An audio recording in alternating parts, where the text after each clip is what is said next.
How many have you forgiven today? Chapter 12, Part 2. I have to say that despite this morning, I had a great time at the fair. Blueblood says. Celestia can't help but agree.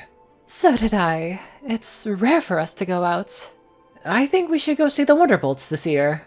That's a great idea. Celestia knows that Anon did enjoy the first time that they went there. I'm sure that Anon would be happy to come.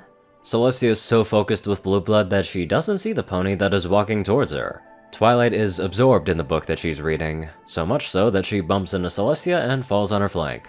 She's quick to get up. I'm so sorry about... Twilight notices who she just bumped into. Princess, I'm so sorry about that. I was just reading this book and I didn't see you. No worries, Twilight. I see that you're back in the castle. What are you up to right now? Not much. I was going to the library to grab a few books. Oh, where's Spike? My mother just wouldn't let him go. He'll be back a little later. Well, since she's alone, Celestia thinks it would be fine to invite her for lunch. Would you care to join Blue and I for lunch? Of course! Twilight is ecstatic about the idea of eating with a princess. Can we eat in the garden? Blueblood asks. It is a beautiful day today. Celestia remarks. Sure, I'll inform no need. Twilight speaks with cheer. I'll head on over and tell the cook to make us something. Are you sure? I can use magic to send... Oh, don't worry about it, princess. I'll be back quick.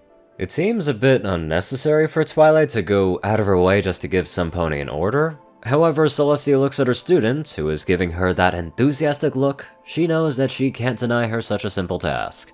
Very well. Blue and I will be waiting for you. I won't take long. Twilight says as she gallops towards the dining hall. Celestia has a weird pit in her stomach as she watches Twilight run off, a nagging thought in the back of her head. It's probably just her imagination.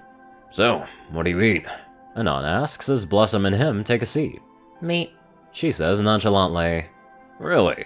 Blossom smiles at him as she opens her mouth for Anon to see, extending her tongue and licking her large canines. Hell, if anything, Anon could label them as fangs, which kinda fits the whole bat pony thing. She closes her mouth and Anon can see the bottom part of her fangs sticking out. Now, that makes sense. Damn, those things are pretty big. Really? Blossom ends. I hope it doesn't bother you. You probably know I eat meat too, so you're in good company as far as I'm concerned. Anon says, feeling a bit more at ease with Blossom. So, what would you like to eat? Anon shrugs. They got steak? From every creature you could think. Anon rubs his chin in thought. I could go for something mythical. Blossom nods and looks over at a waiter that is standing beside them. Anon flinches some, as he didn't even hear the pony come in. 2 manticore steaks. Blossom informs the waiter, and he nods. How would you like it cooked? Raw. She then looks at Anon. You? Medium rare, thanks. Fine choice, the waiter says before he leaves the two of them alone. So, Blossom, how long have you been working for Luna? Oh, that's... Well, I've been with her for 500 years, not counting the whole moon thing. Wow, so are you two close? Before we were. Then... She looks off into the distance. Then Nightmare Moon happened. Blossom shakes her head some. We've only talked in passing when she came back. She chuckles some. Since she's been spending so much time around you, she's taken the time to come and speak with me. I can see how different she is with you around.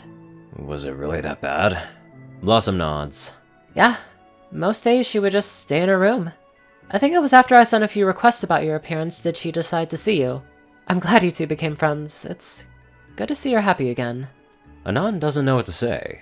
Sure, he knew Luna was a bit of a recluse like him, but to think it was to the point where she didn't even talk to her captain? She must have felt really guilty over the nightmare thing. I'm happy that she's happy, Anon says. She's a great friend. I'm glad to hear that. Blossom quickly turns her head to the door as her ears rotate in place some. Anon, I need you to listen to me closely. What's the matter? Something isn't right here. Anon can tell that Blossom is serious right now. It's enough to make Anon feel panic rising from within himself. Keep calm. Blossom speaks softly, never looking away from the door. Get under the table. Anon doesn't know what's happening, but he does as Blossom says and gets under the table. He then feels her hooves wrap around behind his head as she pulls him to her belly. Blossom, what are you doing? Anon notices her wings wrapping around him until most of his body is covered. Since her wings are smaller, she can't cover him completely. Anon can't see anything other than the fur on Blossom's belly. What the hell is going on right now? His thoughts fall silent as he hears the door to the dining hall open and the sound of hooves making their way inside. Anon feels Blossom's grip on him tighten. Who could possibly put Blossom on edge like this? Oh, I wasn't expecting any pony to be here. Anon freezes in place. No, this can't be happening. There is no mistaking it. That's Twilight's voice. Blossom keeps her eyes locked on Twilight and tightens her grip on Anon as he starts to shake slightly. It does little to comfort him, but knowing Anon is hidden lets Blossom know that she's in control of this situation. She just needs to keep him safe and Twilight away. What do you want, Twilight? Blossom asks. You know my name? Blossom has read the reports. She even had a lunar night hidden during the punishment in Ponyville to ensure that Luna was taken care of by one of her own. She knows practically everything about Twilight, her brother, her parents, and even her friends. She made sure to educate herself on what had transpired and everything else in between. I'm Luna's captain. Of course I know your name. Twilight looks at Blossom closely. Wait a second, this is a Thestral! Twilight had never seen a Thestral this up close before. Oh, wow, do you mind if I ask you a few questions? Twilight tries to approach, but as soon as she took a step forward, she noticed the captain's expression harden some. Is everything alright? Fine, I'm just on lunch is all. Blossom makes sure to keep her voice calm and even puts on a fake smile. As soon as Twilight tried taking a step towards Blossom, she felt Anon try to jerk away from her grasp, but she held him firm. Anon is now violently shaking as she keeps a firm grip on him with her wings. She won't be able to keep him contained for long. She needs to find a way to get this pony out of here before Anon has a full-blown panic attack. The waiter pony comes in at this moment and places the 2 plates down. Blossom can see Twilight getting white in the face as she looks at the meat. This is it. This is what Blossom has been waiting for. You eat meat? Twilight started to turn green as she looks at the raw meat. I do. Blossom removes her hooves from Anon and uses them to pick up her steak as she tears a chunk out of her meal. Twilight quickly uses a hoof to stop herself from barfing all over the place. Blossom makes sure that some of the blood runs down her chin and lands on her coat.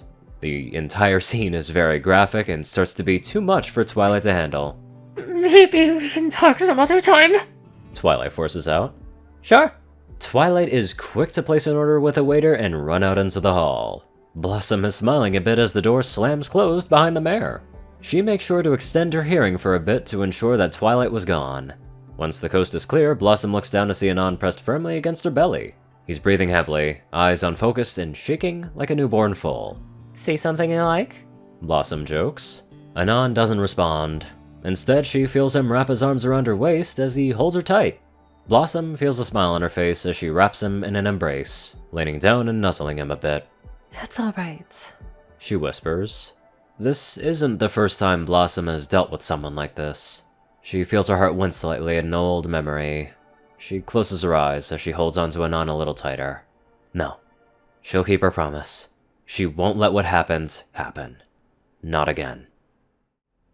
This is a big what if, but just what would happen if Blossom put Anon a little lower? Just let that sink in for a minute. Anyway, let's get on to our not-so-dirty-minded donators. Top donators are 630, J10 Man, Only One Thing, Ceru, Orion, and IronSky. Darkside, Rayden, Narwhals, Blackmoonheart, Pastel Skies, Austin Rolan, Stu Hex, or Brother and Mordred, Omicron, Lyrae, Will, Chris, Twinkie, Riot Soul, Badass Waffle, Shadow Moon, Luigi88, and many more gorgeous people. Thank you all so much for watching this video and live life to the fullest.